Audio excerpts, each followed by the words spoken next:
feel my power. Alice, I think she was the brain of our double, that's for sure. And I was the... Oh, I don't think that it makes it easier. Every single match is so tough. And 30,000 Filipinos, one Austrian city, a 20-year-old who has never played a clay court match at this level before. And Ella arrives in Linz for the Upper Austria Ladies Open, her first WT of 500 event on clay. And before she strikes a single ball, the Philippine embassy in Austria is mobilizing an army. Trains from Vienna, packed venues, a diaspora turning a quiet European city into something the tennis world has not seen before.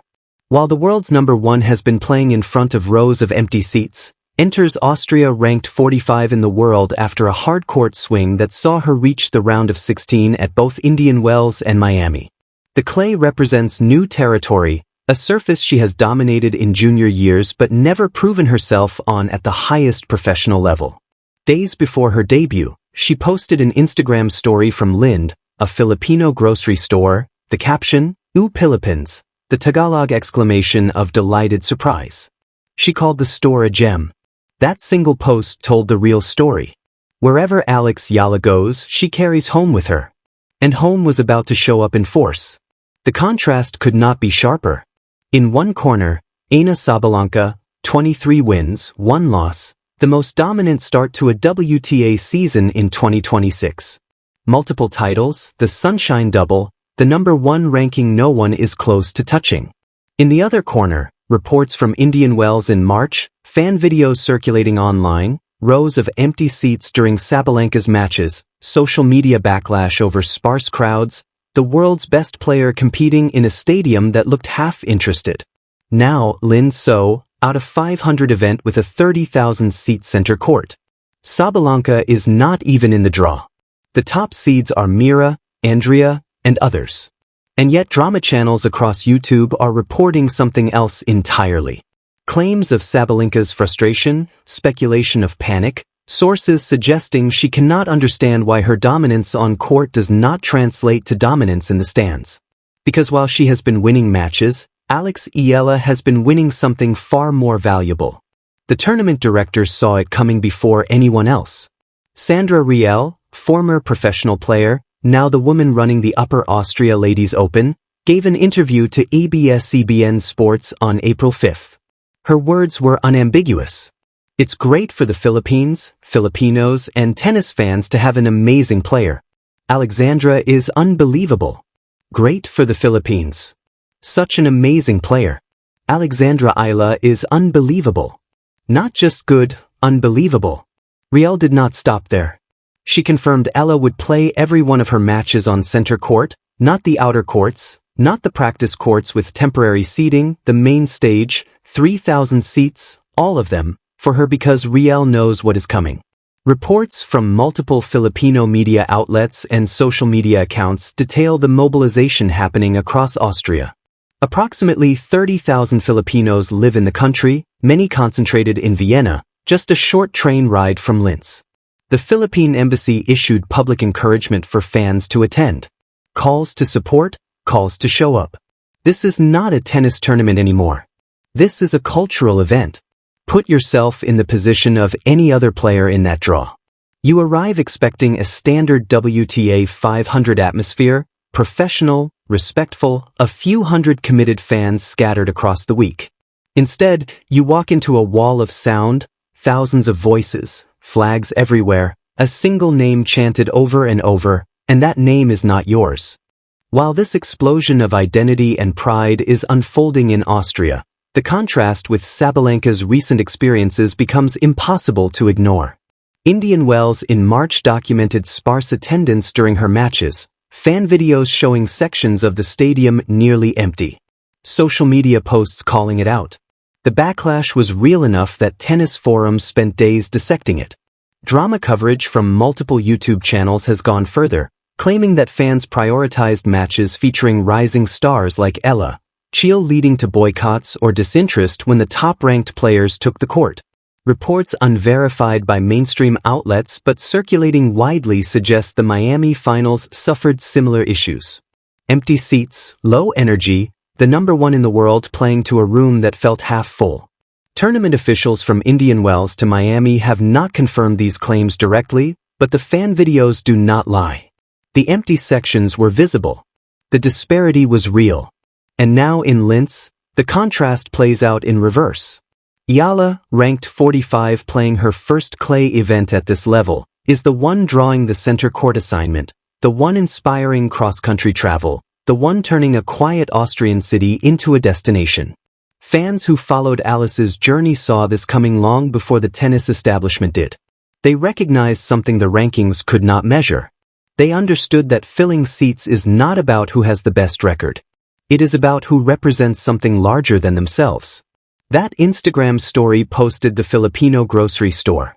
The Oy Philippines caption captured it perfectly. She was not performing. She was being herself.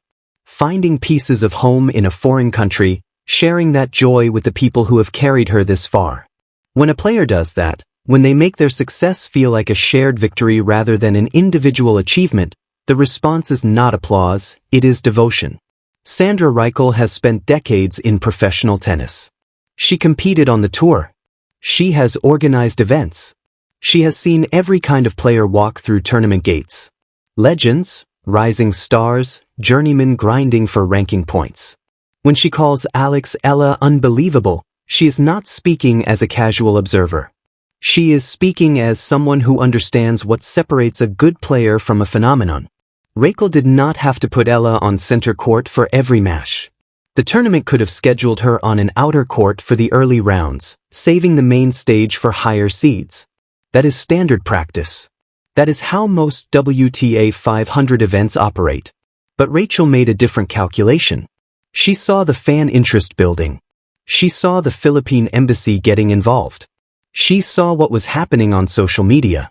And she understood that Alex Ella is not just another entrant in the draw. She is the reason people are buying tickets. What is happening in Linz signals something the WTA has not fully reckoned with yet.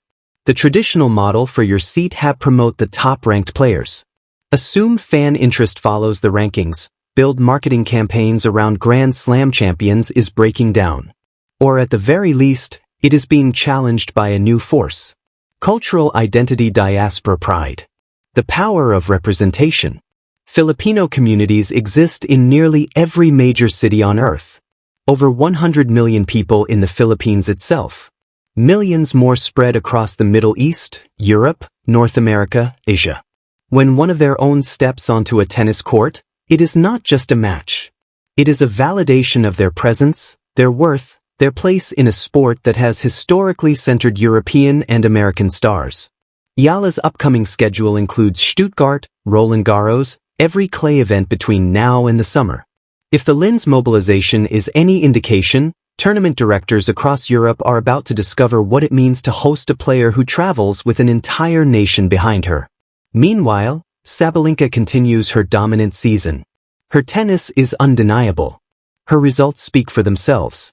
But if the attendance issues from Indian Wells and Miami persist, if the pattern holds that fans are choosing cultural connection over pure ranking excellence, the WTA has a commercial problem on its hands because the player with the trophy and the player who fills the stadium are no longer guaranteed to be the same person.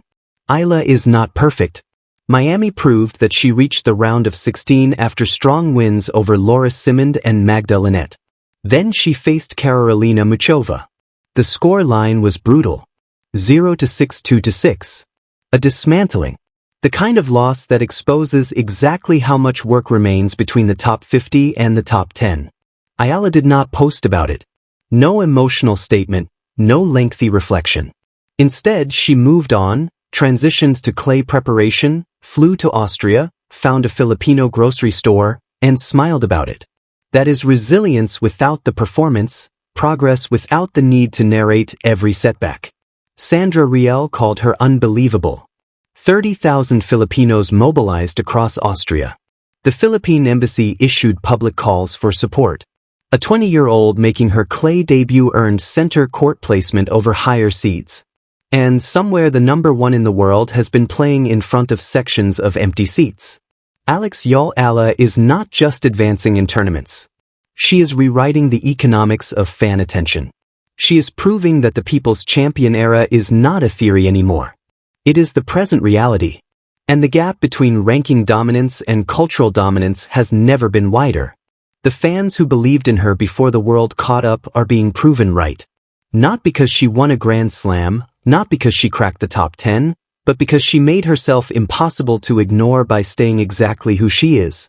Is Ella's fan army the future of WTA attendance? Or will the top players eventually find a way to match this kind of cultural pull? Who are you showing up for the next time you buy a ticket? If you have been following Alex Yala's rise, if you saw this coming before the tennis world did, you are part of a community that recognized greatness before the rankings reflected it. Subscribe because this story is just reaching the clay courts, and what happens at Roland Garros will make Linz look like a warm-up. Drop your prediction below.